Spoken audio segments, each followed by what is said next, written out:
welcome to the Liverpool Community Podcast. I'm your host, Chase Johnson Lynch.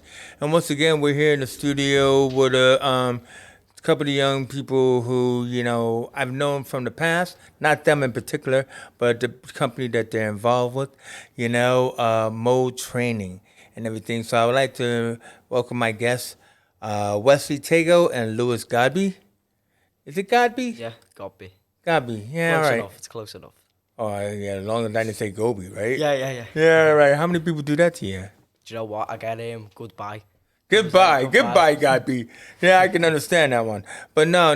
Listen, these gentlemen, they work with mode training, which is, well, tell us what it is, Wesley, because I hate to. It's a college. We deliver a lot of different qualifications, hairdressing qualifications, business qualifications, music qualifications. So yeah, it's a college. But it's been around for ages here in Liverpool, especially if you're aware in the South End. It's helped so many different people with alternative creative skills. So it's not just hairdressing, basically, when it comes to music, it's music technology, it's DJing and everything like that. And it's been around for 25 years. I couldn't believe that when you said that to me. Yeah. So the person who set this up is Debbie. Now, don't get mad at me, Debbie, because it's Wesley's fault. Debbie Tago or Debbie Mode, whichever one will be happy for you. But she's been around, legend in this town, hasn't she? And everything, setting up this mode training because she started out working for them, didn't she? She started out working for them. She was brought in to manage the company. And then ended up taking over the company, ended up buying out the owner. Now, how many people think like that, man? I mean, what do you think made her say, I'm taking over now? I think she just sort of, when she came in, she improved the company and the owner he owned hairdressing salons, and I think that was more of his focus. I think he originally got the college from, he had salons and can he train people up and stuff like that. Yeah. But his main focus was the salons, so that's why he brought someone in to run the college, and then she sort of outgrew the what the in initial a way, plan was. Yeah, and then she ended up buying them out then. Yeah, but also too, is salons is like that thing where you're not used to teaching schools and stuff like that, and it's that thing where young women will say, I want to go into hairdressing and everything, and where's my opportunities and stuff like that. And, believe it or not, mode training is set up in the LA, zone of Liverpool, so it's kind of like, do I go all the way to Boodle, to Hugh Baird, you know what I mean? Or, do I find something closer to home? And so it satisfied that, wouldn't you say? At the time, yeah, because we were in the Queen's Dock then. We are now round the corner from Hugh Baird. We're in the Secret Warehouse now, but at that time, yeah, we were in the Queen's Dock, which I think was a LA postcode, yeah. Yeah. L8 or L1. It's LA, man, because it's only right around the corner from my house. Yeah. But the main thing about it though is that it provided something for people to get that alternative education, didn't it? Like you said, a qualification. Yeah, we actually delivered alternative education qualifications. So obviously people falling out of education and stuff like that. So it was sort of one of them. Whereas in hairdressing, some of the bigger colleges within hairdressing wanted sort of the best hairdressers and the ones who were going to succeed, and sort of we take a chance on anyway. It was a bit of a challenge for us to sort of develop people, and we never sort of turned anyone away. So that was sort of our niche at the time as well. Yeah. But then, the thing about it though is working on that project. I mean, for going 25 years, coming it down. We're not really sure about the numbers, but we know that somewhere around 12 years ago, basically, was it Debbie or someone else who came up with the idea that we can, add to these qualifications? So, I'm Debbie's son, so obviously I've got a relationship with her. I was working in another place at the time. I was working with a guy who was into music production and stuff like that. So he sort of taught me how to produce music. It's sort of from there, at the time, mode was just hairdressing qualifications and business qualifications. And I obviously spoke to my mum, and I knew a couple of people in music at that time then, and I was like, is there any music qualifications we can do?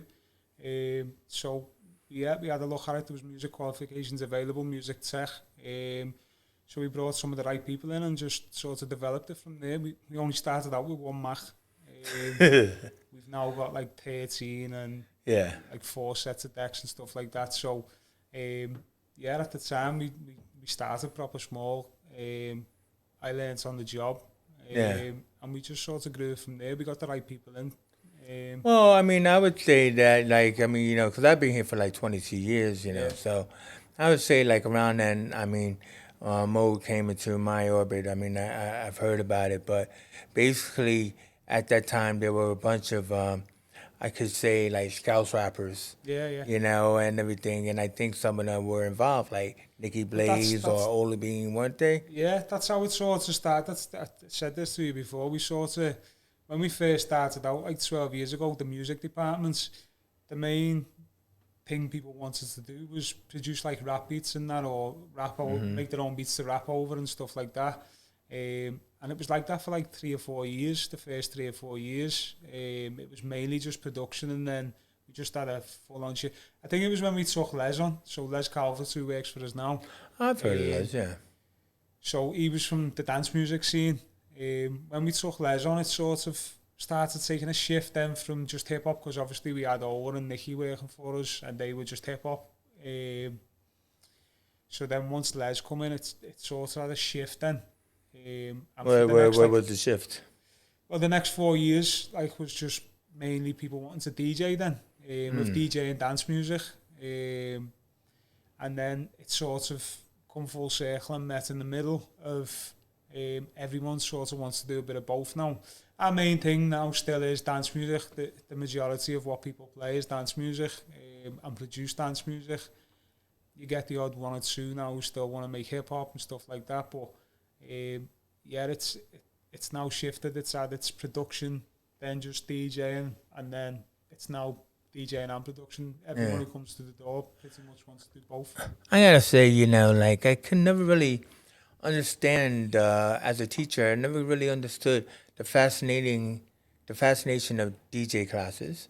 You know, why did people always want DJ classes, you know, and everything. And so you brought along, you know, you're one of your new teachers here who started out as a student, and everything. And obviously he was there, you know, for some time before he aged up out of the program, you know. So maybe you can help us out there, Lewis, is that, you know, like when you started with Mode, what was your fascination with DJing? I think it was just a passion for music. I always enjoyed my music. It was my dad, really.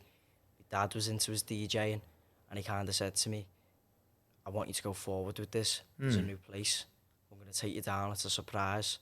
So I didn't know what to expect. I weren't told it was actually a DJ lesson. Right. So I came, and I met Mike, who I currently work with now as staff, and we done a DJ lesson. And I just remember coming out of the lesson thinking, I'd love to do this forward. Just the buzz you get from playing music. You're picking the music. Same with the production side.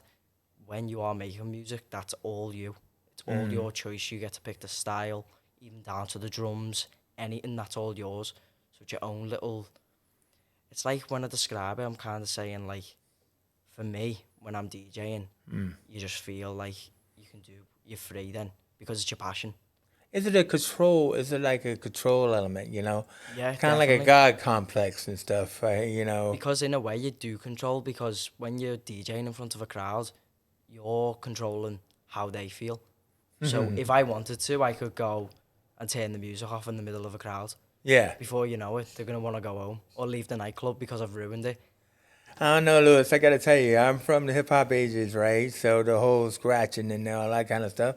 And I used to be a DJ myself, and I remember being in the battle of DJs for a crowd and everything. I was there, and I had the headphone in one ear and everything, and I was waiting for that scratch beat, you know, where you had to switch the music and everything. And the crowd was like, when is it happening? When is that? I'm like, wait a minute, man, it's coming. when is it happening? When is it? It's coming, bro. I'm almost there. Until I finally got it. Yeah. And then that moment, everybody was like elated, but it was like the anticipation. It's like what you just said. It's like the control is just phenomenal, isn't it? And you can do that. That's all down to you. It's all your choice. You can keep them, and you can go, no, not yet, not yet, like you said. Yeah. And then when it does happen, All right, and you was an get the accident. reaction, you get Yeah. the reaction from the crowd. Yeah. It just makes you realise how much of a good job it is. And I think that's the main reason why I do it. I So- think it depends, as well, between the type of person, because DJing and production is completely different. Like True. DJing, your performance, so you've got your people who want to perform, but they can't sing, say, so they want to be a DJ and they want to play music. And Yeah. production is just, a lot of the time you spend on your own in a room just producing music. Yeah. Well, it's like the I difference think of that's- having a DJ and an MC and stuff like that. Yeah, and I think that's sort of why a lot more people want to do DJing now as well, because it's sort of it's a quicker route to get somewhere with music as well, because production's a long process. We've had DJs who've come through us and been DJing 6 months and got a residency, so it's like they're earning money quick with production. It's a long process. You could be producing music for 10 years and not make a penny, and spend a lot of money on equipment and stuff like that. So it's a more difficult path, the production, to get somewhere with it, but I think it's more rewarding in the end if you do get a record signed or something like that, and then everyone's listening to your music. With DJing, obviously you're playing other people's music, but at the same time, like Lewis said, you're controlling the crowd, so if you like to perform, it's that side of it. But yeah, I just think that they're two completely different things. Well, no, exactly. And one of the good things about your program is that you allotted, or did you help people get those jobs or those club jobs? Or Yeah, so all of our tutors now, especially Lewis as well, so we've got currently tutors with us. We've got Rob Kane, Dominic Dunn, Lewis, Les Calvert and Mike Chatterton, and every single one of them are in industry. So they're in the clubs in town, they're in all of the best clubs in town. So when there's jobs come up, like Les got Lewis a job in Modo, so he's now got a Modo, residency in Modo. So Concert Square. when any jobs come up or any events come up, obviously these have all got jobs themselves, they're all busy. These will put them forward to the students. So we've had students on festivals that we've been part of and stuff like that. So there's a lot of students that have got work off their own back, obviously, but we've got a lot of students. But it's good to sort of have out the there. connections and It is, everything and like that. we always keep that connection as well. Anyone who's ever been with us is free to come back and use the equipment. So obviously we've called back with the event coming next week. We've called back a load of learners that we taught like 5-6 years ago to come back and perform. So we've always got that connection with people, and it's also good to see the learners you've taught being out there and actually making a living off skills you've given them. Yeah. Um, Yeah. So I mean, like, the thing about it is that, like, again, it's not joking. I mean, for both being around for such a long time, they're now being able to establish themselves in ways that they could create their own festivals. And you were telling me about the Reminisce Festival that you guys are now 2 years running in St. Helens. we've been a part of it, so it's not a festival that we've created. So I thought you. No, we've got a stall there. We've had a stand there for the last 2 years. So in the Man Radio, based over the water, we sponsored the show of theirs through, obviously, DJs who we've got in have got connections with the people that run in the Man. So we sort of struck up a relationship through that.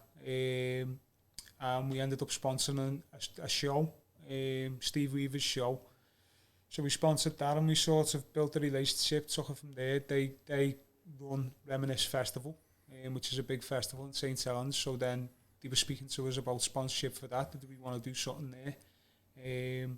Obviously, our staff were DJing there anyway, because they're all obviously names in the city, DJs that people know. So they were DJing there anyway. So we put our own stand there, sponsored the Reminisce Festival, put a stand there, set of decks on it, and we've had students performing there for the last 2 years. So it's another thing. I mean, they're not on the main stages. There's the stages there, they're all like 2,000 people, massive stages, but our stand has been in the middle of Reminisce Festival for the last 3 years. It's everyone who comes in and out goes past it. So it's just another thing of students of ours can say they've performed there. We done it really for the students, to be honest with you. Yeah. Well, no, obviously, but I guess then what you're looking out for the students and everything like that. Hey, whose phone is that? Yeah. Okay, that was mine. Yes, all right. That was bad. Um, I'm imagining a cut there, and then I'm back. So as far as you guys being there for the students, Yeah. you have decided that, we used to do hair shows, Yeah. but we haven't done it for a couple of years now. Yeah. But we need to bring that back and everything. And so, in bringing that back, let's just do a bigger celebration around it. Let's celebrate our students and all that kind of stuff. And this is going to happen like next week. So, where's it next going to week. happen? And tell us about it. So next Wednesday, the 26th of April, in the Invisible Women Factory. The doors open at 6 o'clock. It's on till late. But obviously now we've got music involved, so it's not just a hair show no more. We've got 3 setups in there. There's 3 sets of decks in there. We've got the main stage. We've got downstairs in the dressing room. And there's the yard. So we've got about 60 DJs all in all performing there. So it's predominantly a hair show. They'll be doing hair on the night and competing in competitions. There's 3 different competitions. We have the level 1s, the level 2s and the level 3s. So obviously that'll be going on all night. But then around that, obviously we've got DJs playing music. As I said, we've got like 60 all in all. We've got kids from as young as 9 up to adults that have been on our programs up to as old as 50. So we've just got a wide range of different programs that we've been doing over the last like 4 or 5 years, maybe even longer. Some of the learnings that we've called back to just give them that opportunity to perform. But you also have awards as well. And the awards as well, yeah. So we've got, obviously because it's this year on, we've got awards for this year. There's sadly learners that have missed awards because we haven't done one for a few years. Yeah. But yeah, the music learners that have been on programme for over the last year, there's awards for them as well. So we've got different awards for a few different categories. They're not doing a competition on the night because it'd be difficult to sort of fit that in with what's going on, but they're all getting to showcase. And then there's awards for them as well. Kind of like a dress-up night. What do you think about that, Lewis? I think it's a great idea, to be honest. When What, I to heard dress up? about it. No, not to dress up. I thought you meant the show. I thought you meant the show. If we're talking the dress up part, I don't dress up personally, but if you dress up, you dress up. But Come on, Lewis, you'll probably be up for the award. You never know. And everything. And, I mean, you actually said one of your awards is sponsored by the police as well. Yeah, we've been doing a community engagement programme for the last about 12 months now. Started out in music with it, we're now doing hairdressing as well. So every Wednesday night for the last about year, we've been doing it sort of works term time programs of like 12 weeks at a time for 10 kids for 2 hours. Lewis actually delivers on that with Les. So we do 2 hours with them, and then we have them in for a full day on one of our kids' camp as well. And that's been successful. It's sort of, it's keeping kids off the street, keeping them out of trouble, and giving them a skill to go and earn money as well, to see that there's something else to go and do. So we've done that. The police then wanted to sponsor an award on the show because these kids are performing and they're getting awards.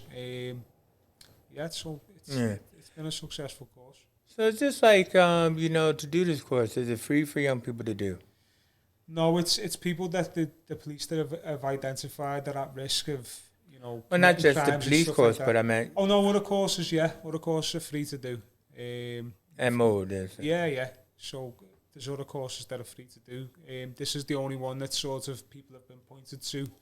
A certain area, a certain criteria. But that's still a good thing because it still it is a matter of like giving people other options, isn't it? A lot of the parents have been in touch and have like, I've never been able to get them into this, or I've never been able to get her into that, and they won't go to school or whatever, but this is the only thing. I mean, we've had pretty much like, I'd say like 90% attendance on average on the course, and generally what it is when it comes down to that DJing, bro. Just saying, this is the only thing I've ever been able to get them to stick at, and it's just bringing them on in different ways.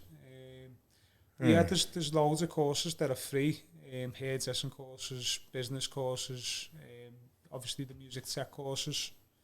And pretty much you said that way people could find you is on Insta. The main place is Instagram, obviously Facebook and Twitter and that as well, but our main platform that we use at the moment is Instagram, and there's obviously our website as well, but people like to see visual things, don't they? Yeah, exactly. But what about like, well, yeah, but well, speaking of that, but what about like the music and that the young people create? I mean, you know, you always got Spotify and stuff like that. SoundCloud we mainly SoundCloud, use. that's it. Yeah. Look at that, I'm so old. But yeah, no, exactly. You know, so are you on SoundCloud? Yeah, I use SoundCloud, so that's, to be honest, that's how I started when I wanted to try and reach out to more of an audience. I used SoundCloud, so I was posting mixes for, I used to name them like different, so like summer, winter.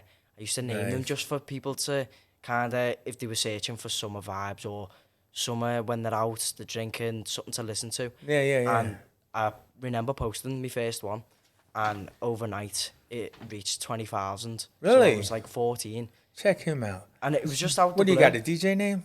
No, it's just my name, just Lewis Godby. You I don't feel like know. I'm You don't performing understand, still, bro. because it helps if you're just your name and the people you grew up with and people around you know you as Lewis Godby. Then Yeah. changing your name and say you was to be successful. And there's some people that cover the faces now. Like, that's the new thing. Like, Oh, really? wearing, like, you've got, like, DJs like Marshmallow. And he Yeah, literally yeah, yeah. Or the wears a guys that marshmallow. wear the big heads and Yeah, stuff like so that. that's, like, some DJs That's doing some that stupid now. thing. That's from that movie, isn't it? You know, the Lonely Island movie, you know, and stuff like that. I forgot. Humble. I'm so humble, whatever, you know. You know that movie? No, Nah. too young. I'm too young. First of all, it was only a couple of years ago, bro. don't tell me.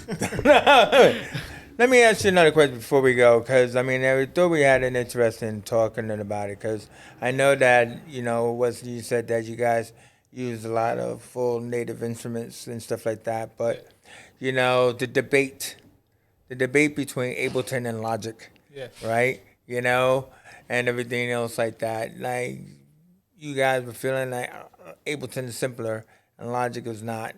I don't know, but tell me why. Just think- Which is better, Ableton or Logic? Just if you know, if people have got an idea, it's just quick to get it down with Ableton. It just takes away the sort of, you know, some of the programs are harder to learn than others, so it's easy for people to get frustrated. Yeah. That's why I say with DJing, you can be mixing two songs after half an hour, and you feel like you're getting somewhere with production, and that's why people sort of tend to stick to it more. And it's mad the girls seem to pick up DJing more as well. We've had a load of successful female DJs come through in the last few Oh years. yeah, I mean, you know, what about that Hannah Lynch and the girls don't sink or something like that? Yeah, Yeah. girls They- don't sing. They're doing yeah. really well at the minute. I've seen them. They're playing like drum and Hannah's bass. dad, Mervyn. Yeah, Mervyn Lynch, yeah, I know, worked with yeah, him yeah, over- yeah. Good fella. No, We've no, worked with exactly. him But over the like, she years. got a whole crew of Yeah. female DJs that are out Yeah, there. yeah. So I'm glad we were able to say that, because it's not just a male-oriented thing, No, I mean, or like hairdressing, just a female No. oriented. We're not saying that at all. But to be honest with you, that's for a time over the last like 3-4 years, it was predominantly females we had on our music courses, and a lot of them are quite successful. I mean, we just had a girl come in Monday, Taylor Brach. She's just secured a residency in Ibiza for the whole summer, 5 nights a week. So there's a load of them out there just doing good things and getting somewhere. have you ever been Ibiza? No, to be honest, and that's Jealous, that is aren't the ya? plan. I'm not. Do you know what? I see it, but stuff like that does make me like just even working for Mode, like having students. Taylor came in with no experience of DJing at all. She's Right. like the prime for us to say this is the outcome, because Yeah. she literally came in with no knowledge of DJing, came through a course, and now through a year or so she's been DJing. She got a residency in town in Liverpool, and then now has gone and been told we want to hire you as a residency for all of Ibiza of the summer.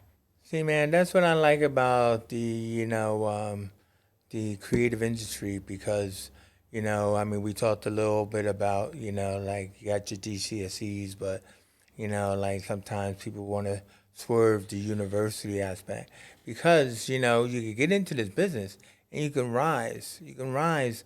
All you have to have is that positive mindset.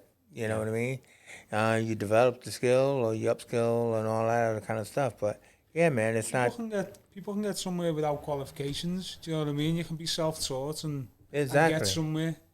Well, both of you seem to I'm represent that. self-taught, through production. Lewis was Hmm. originally self-taught DJ and came to us, and we took him to another To level. the next But level, yeah. yeah, back to what we come away from, the debate between Ableton and Logic. It's Yeah. sort of, as I said, I just think it's like people can get their ideas down quicker.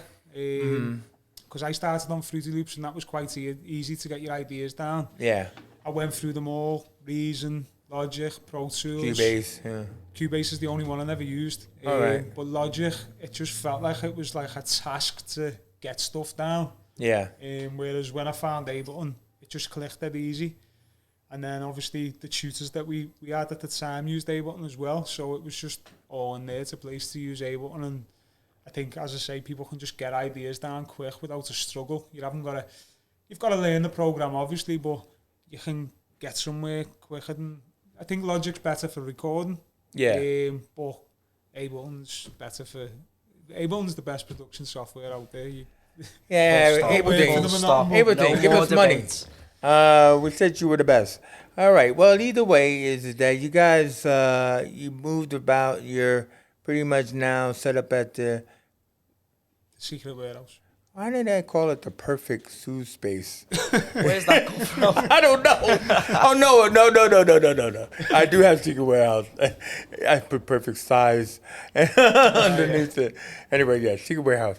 Yeah, so the secret warehouse, much better conducive place for you guys. Where you're now like, have more of a performance and production studio kind of going on in there. Yeah, well, we in the old place we were in the Alima Centre, and it's massive, and the rooms are all massive. Yeah. We had a nice big salon there. We had a bigger salon in there. The salon was massive. It was the whole top floor of the building. Mm-hmm. But then each room was massive, and that's all. And we built a studio in there. We were doing performance qualifications at the time. We stopped doing the performance qualifications, so the studio sort of become a DJ room. But the rooms outside of that were massive. Yeah. We weren't actually looking to move, but the woman who owns the building, Marie, who owns the secret warehouse, she got in touch with us. The person she had on the bottom floor was I think it was a nail college or something like that, and she moved out, so she had a whole space, and she'd spoke to a couple of people who pointed her in our direction. It just sort of come about. It was something that we were looking for. It come to us, and then we got in there, and it's a nice space. It's just everything's the perfect size for us. We've got the whole floor, bottom floor, and we've also got containers out in the yard, so it's a bit more of a space that fits us. Yeah. All music is out in the yard. We've got 4 containers, 3 are cut into each other. So it's one big space but split into rooms. Yeah. So we've got our music tech room in there. It's set out nice with all the Macs around the outside. And then we're building a studio in one of the back rooms. And then we've got 3 DJ rooms, but there's sort of 2 doors to them. But Yeah. the space just fits us better, and it's a better feeling there. The people that work in there and stuff like that. So yeah, the space suits us. And Lewis, coming from student to teaching assistant and to working now remote, and it changes. I mean, what about you? Do you think it's a better space? And Well, to be honest, when I started, it was in the secret warehouse. So when I originally came to do a lesson, it was in the secret warehouse. So I hadn't been to the previous location. But for me, as a whole, when I'm working there, you can tell just through like the building itself, even it's not kind of our like floor. returning home then. Isn't Yeah, it? I do like where we work because there's other businesses on other floors. We have all the bottom floor, and originally we were on the yards that connected the secret warehouse, and there was still a good space, but it felt like there was something missing, and that's why we moved to the other containers, which are literally just next door from the secret warehouse. Yeah. But even in there, like, the size of the deck rooms, the way the sounds in there. The acoustics, yeah. Yeah, and I look forward to going to work. Like, just little things like that. Like, you're coming in, you're playing your music, you're teaching people that want to actually be taught. Yeah. So just little things like that that make me appreciate where we're located. We have no trouble. Yeah. There's nothing like that. It's just a great place to work, to be honest. Well, it sounds like really fantastic, guys. I mean, like the work that Mode has been doing over the years and everything, and it's really good that you kind of like condense it into a small little program, like this, because it's definitely a company that has been helpful for not just Lewis but other young people like himself, as you will probably see when you do your award of achievements and stuff like that. Come next week at the Invisible Wind Factory. Yeah. Do you know what I mean? So it's like anything else you want to say, man? Because I mean, I think that's everything. No, on that, it's just sort of, we're starting to see now with like, the people from the past at first, when we were first doing music and that, as I said, it was like production mainly, so it was difficult to see people sort of progressing. Then people who were doing production then are now only sort of getting somewhere now. But with the DJing, once we started, more people were interested in DJing, you've just seen the boom of a lot of them getting work.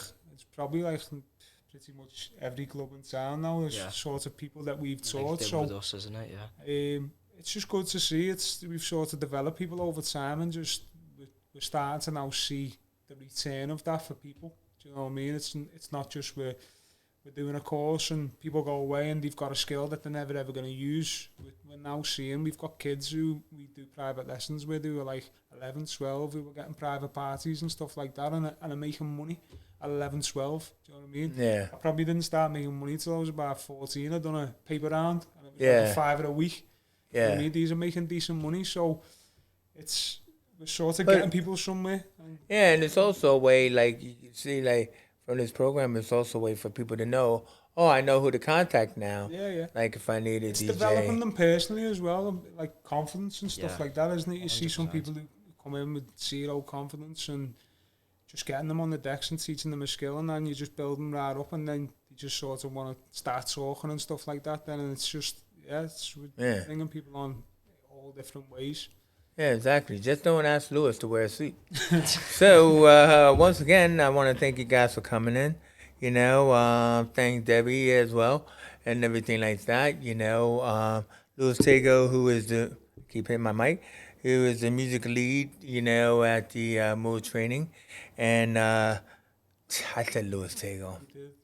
Wesley Tego, who is the music lead at, Mold Training, but Louis Godby, who is one of the new teachers who started out as a student, so we could see the route of progression there as well. Because there's probably other students too. Because you said you had like a staff of like about 18 or something like that, right? So you probably have across other the company.